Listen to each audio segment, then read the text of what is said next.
What is going on, bottom line viewers? It's Mitch here with the one, the only Dylan, and we are here to discuss the best running back cores, the best running back groups, running back stables across the NFL. So we're going to go 32 all the way to number 1 and name you who the best running back group in the NFL is. We did this for the wide receivers as well. So if you guys haven't already checked out that series, go check that out here on the Bottom Line View. If you haven't already subscribed to the Bottom Line View, make sure you do that. Hit the notification bell if you're already a subscriber to stay up to date with the channel. And also hit the like button for this video right now. Dilly, for me, the running backs were a lot more difficult to rank. And I've been stressing up into this video about who's going to go here, who's going to go there. And the receivers were a lot more fluid and easy for me for some reason. Well, while it was still difficult, I found the running backs more difficult because you have to think about, okay, the first running back, then because a lot of teams, some teams just use one running back repeatedly until he gets injured. And then you think about, okay, if that guy gets hurt, how does this team replace him? And that's what screws my mind up. And then another team has like 400 different running backs, which we'll discuss the strengths and disadvantages to those different types of using running backs. While receivers, I just feel like every team has at least 4 receivers that they use. So it's a little bit easier in that sense. So Dylan, let's get into the list. I'm going to let you start it off first because for the receivers, I started off first.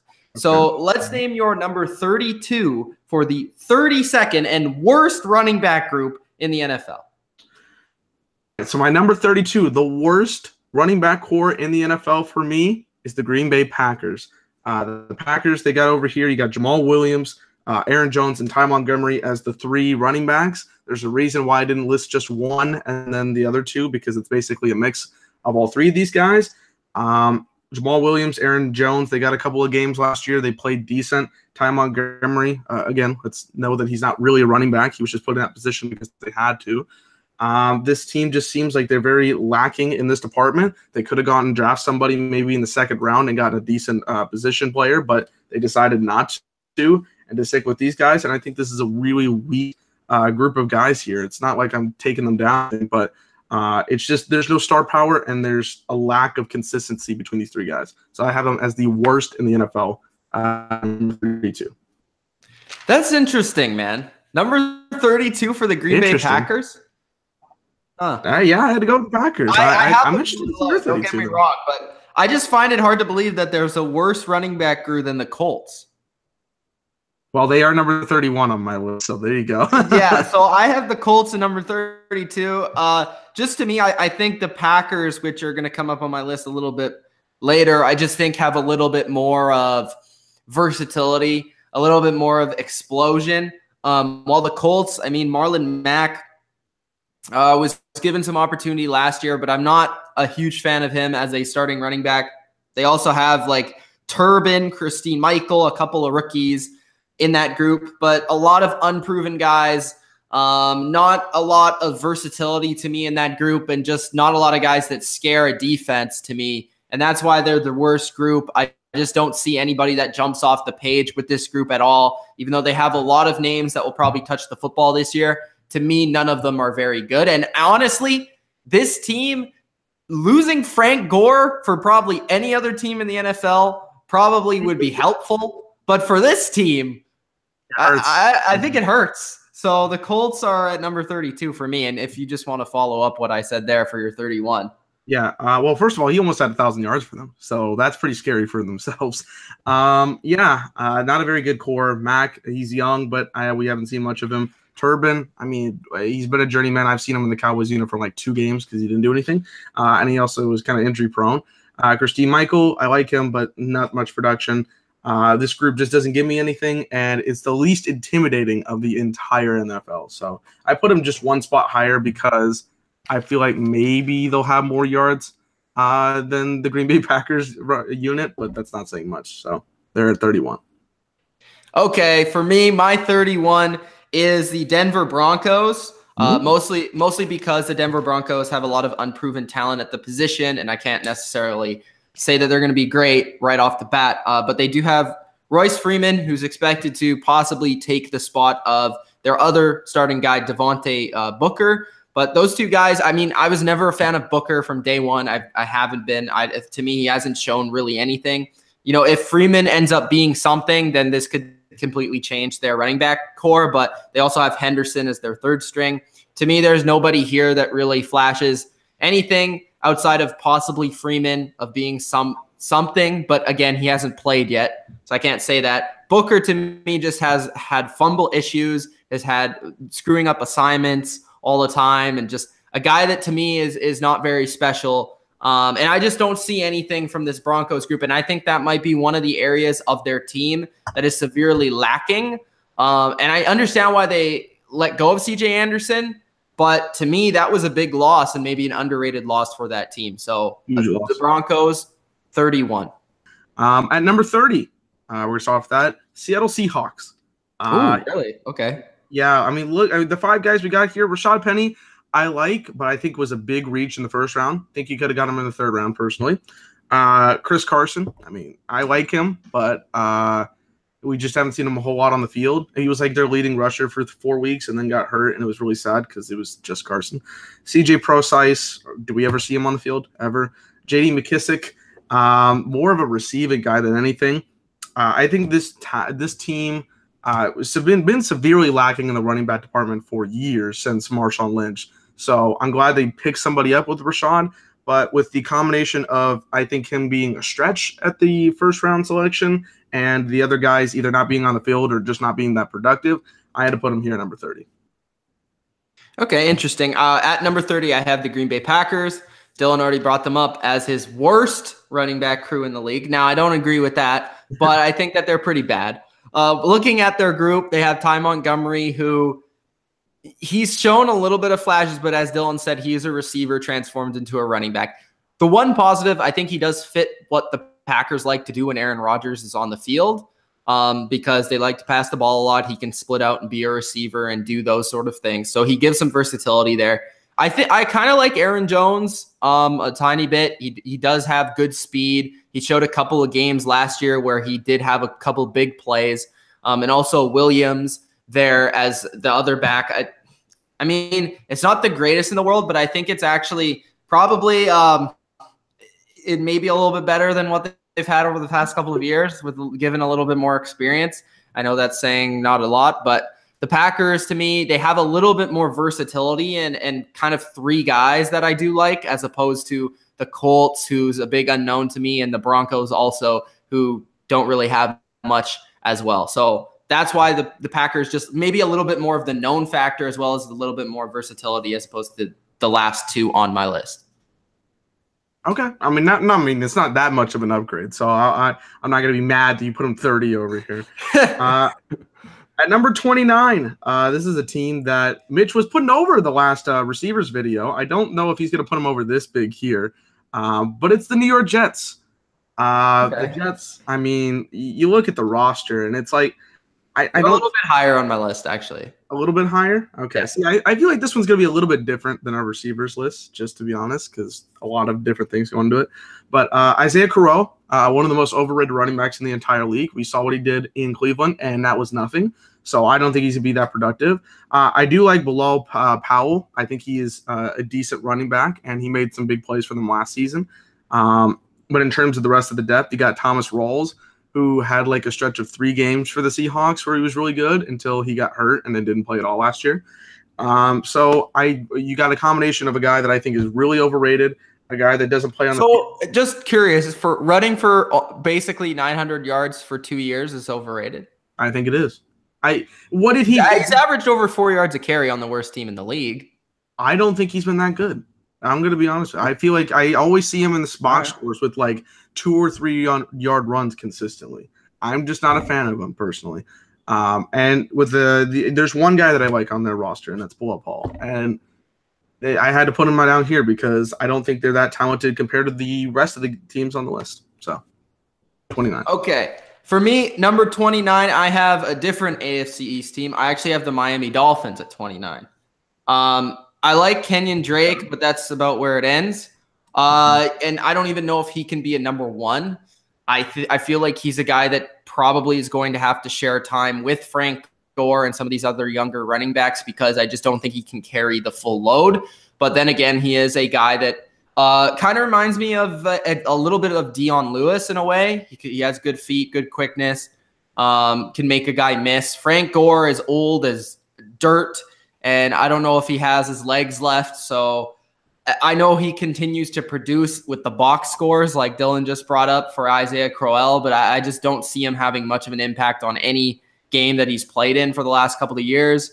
And the rest of their depth chart, I'm not sold on, or I don't really know. So for me, Miami, they do have a worse group to me than New York Jets.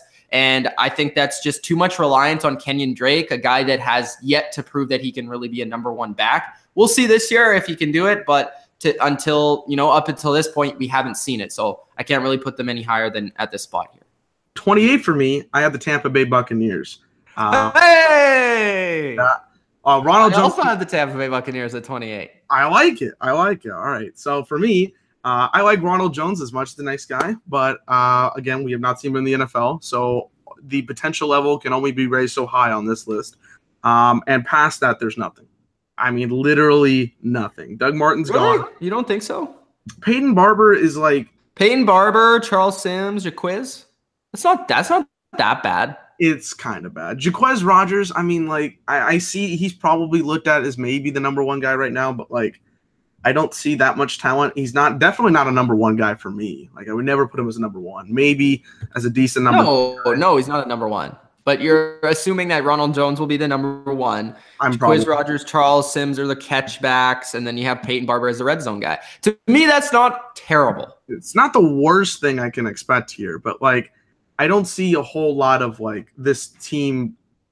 What's the word? Cohesion between the group of running backs. I mean, like, I don't see the it factor between these four guys. And again, but you're a huge Ronald Jones guy. I am. I think he's going to do solid. But again, potential level can only go so much on this kind of list because we're going into 2018. We haven't seen the NFL level. We don't know how much they're going to play him. They're probably going to have to play him a lot now that Winston's gone for 3 games. Like, we'll see his production in the first 3 games. But as of right now, Ronald can only give him up so high. That's why I think. My 27 is the San Francisco 49ers. The 49ers, I have McKinnon, who's going to be the starting back. But again, I like McKinnon. I think he's going to have a breakout year this year. But I think a lot of this for San Francisco is based off, again, we talked about in the receiver core video. I think a lot of this is based on what offense they're playing in and what their scheme is. And I feel like McKinnon fits the San Francisco offense, what Kyle Shanahan wants from it. I think the offensive line's pretty solid. So I think McKinnon's going to produce. But we've never seen him be a starter. We've never seen him really produce on a consistent basis. He can catch the ball. He can run the ball. He has good measurables. But we don't necessarily know that he can do it 100%. Then we have Matt Breida, who had a couple of games last year where he would, contribute along with Carlos Hyde, but he was nothing really special, as well as I think they have another rookie, Williams, or maybe that was the rookie they got last year. But regardless, we haven't seen him either. So for me, San Francisco, just a big question mark. They could be higher after this year as long as that McKinnon produces at the level we expect him to, as well as Matt Breida maybe pitching in a little bit. But to me, San Francisco, just a little bit more questionable and not as much depth as another one of the NFC West teams, which is coming up pretty quick. Okay. I have them a little bit higher, but not too much, not exaggeratedly high. So not mad about that. My number 27 is the Oakland Raiders. To me, you've got a dirt old Marshawn Lynch. Like, I like the guy, but he is not in his prime as he was in Seattle. Beast mode. More like sleep mode over here. Am I right?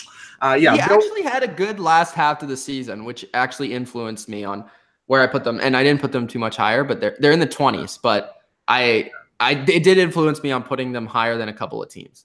Well, to me, he's another year older. I don't know how Gruden. I think Gruden loves Carr more. I think he's going to focus more on the passing game more than the rushing game.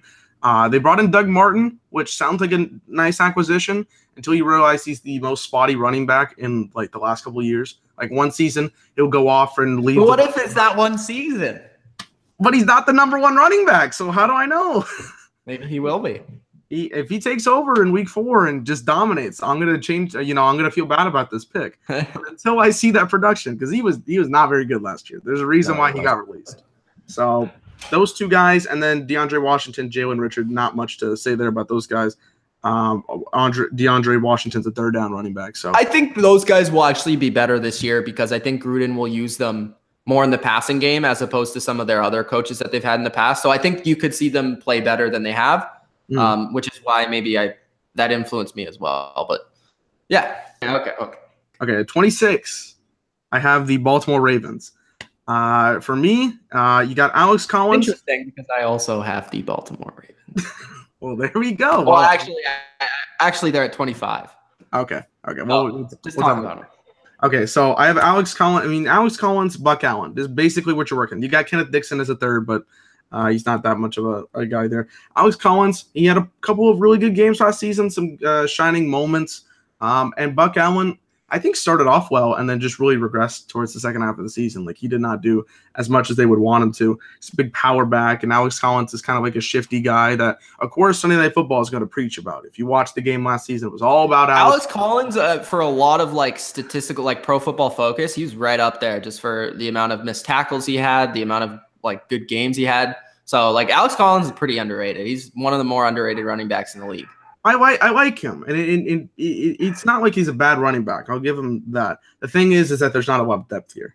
You've got a guy that is the power guy, and then they only have 3 running backs on this list here. So it's not like the shiniest of picks for me. Alex Collins is not a top tier running back. He's a guy that can be consistent and play some really good games when you need him to, but I can't put him that much higher because of the rest of the group they have. All right, so that was my 25 and your 26. Yep. So I'm going to go back to my 26, which is, you already brought them up, the Seattle Seahawks. I had the Seahawks a little bit higher because I think I believe a little bit in Rashard Penny's potential. Although I didn't really love where they drafted him, I think that Penny can be a pretty explosive runner and definitely give them at least somebody who can play the role of the number 1 running back. I think Carson is a pretty good number 2 from what I saw last year. Although he didn't play a lot, I thought he did produce and was the only Seahawks running back to produce last year, really. And I think he can kind of do it all a little bit and be a decent 2. Procise, I still believe in his talent as a catching running back, although he's been hurt a lot. Same as McKissick, I think can both give a guy that can catch the football out of the backfield. Davis is just another guy that they have in there as well to be like the third backup runner of all of them. So I think they have 5 running backs. Now, none of them may be great, but I feel like at least 2 of them are good and a couple of them have a role on the team. So that's why I have them a little bit higher. And that's why I have them higher than a team like in their own division, like San Francisco, who I feel like has 1 good running back, but again, a question there. And I feel like Penny could be as good as McKinnon. While I believe in the depth in Seattle more than I do in San Francisco. So that's the reason why I have them over the 49ers. So that's my number 26, the Seattle Seahawks. Number 25, since you brought up your 25 was the Ravens. My 25 is the Broncos, the team you've already mentioned here. I'm not exactly the biggest fan of Devontae Booker. He can bring some things, but he's not the best in the world. I'm kind of basing this on the fact that I do like Royce Freeman in this particular spot in Denver. I like what I saw out of him in Oregon. You guys can check out, again, the top 10 running backs of the draft class that I put out. I said there were some really underrated things about him. His footwork is really nice. I think he's going to make some really good cuts that people are not going to expect. I think he'll have a nice rookie season to help out this Denver Broncos running unit because they lost C.J. Anderson to the Panthers, which I think is going to be a low-key loss. But in terms of the production that I see out of him, I think he's going to help out this team and this offense. And I like what I see. I can't go much farther, though, because of the other talent that they have and me not being that big of a believer in Devontae Booker. But I got him here at 25 based on that. Okay, 24 is the New York Jets for me. You brought them up a while back. Okay. But I'm a little bit more of a believer in Isaiah Crowell. I think if you at least look at his statistics, he has produced over the first 2 years of his career as a running back for Cleveland, and that's on the worst team in pro football with only 1 win for the past 2 seasons. He's ran for nearly 1,000 yards 1 year with 4.8 yards per carry, and his last year he ran for 4.1 with almost 900 yards, nearly 10 touchdowns in his career. So I feel like he is a probably back-end starter, but I think he is one of the 32 best running backs in the NFL. Then you have Powell, who I think is a really good, shifty, change of pace pass catcher. And I think if he was on a better team, on a better offense, he would be even better. But it is what it is, and he's on the Jets. So I think that's a decent 1-2 punch. Then you have McGuire, who I think is kind of underrated. He showed some flash plays last year on the Jets, can definitely take the ball to the house.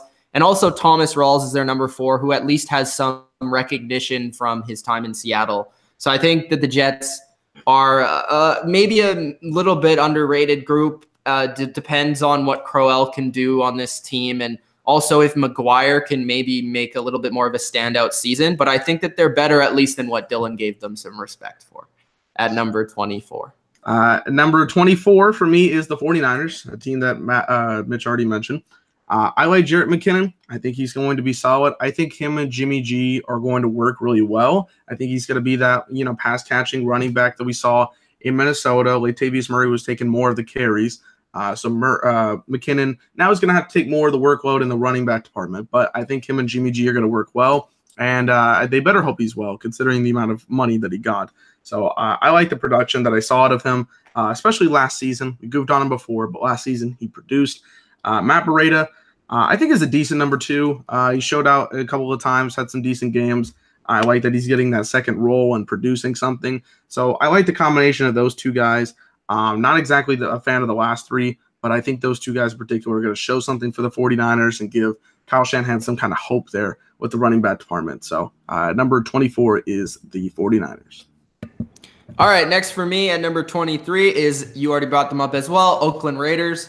I put the Raiders a little bit higher because I sort of explained this already. I feel like Gruden will get a little bit more because he's more of an offensive coach than what they had in Del Rio. And that's speaking on their whole offense because I had their receivers higher as well. I think Marshawn Lynch did have a really good back half of the season. If you watch the Raiders at the back half of the season, which I don't know why you would other than me, but yeah, he had a decent season at the end of the day. And then you have Doug Martin, who, yeah, he's Doug Martin and maybe he's done, but at least got to give him the respect for what he's done in his career, which is probably 2 1,400-yard seasons, which not a lot of other running backs can say that. Then you have Richard and Washington, who I feel like are good change of the pace, catching the ball sort of running backs.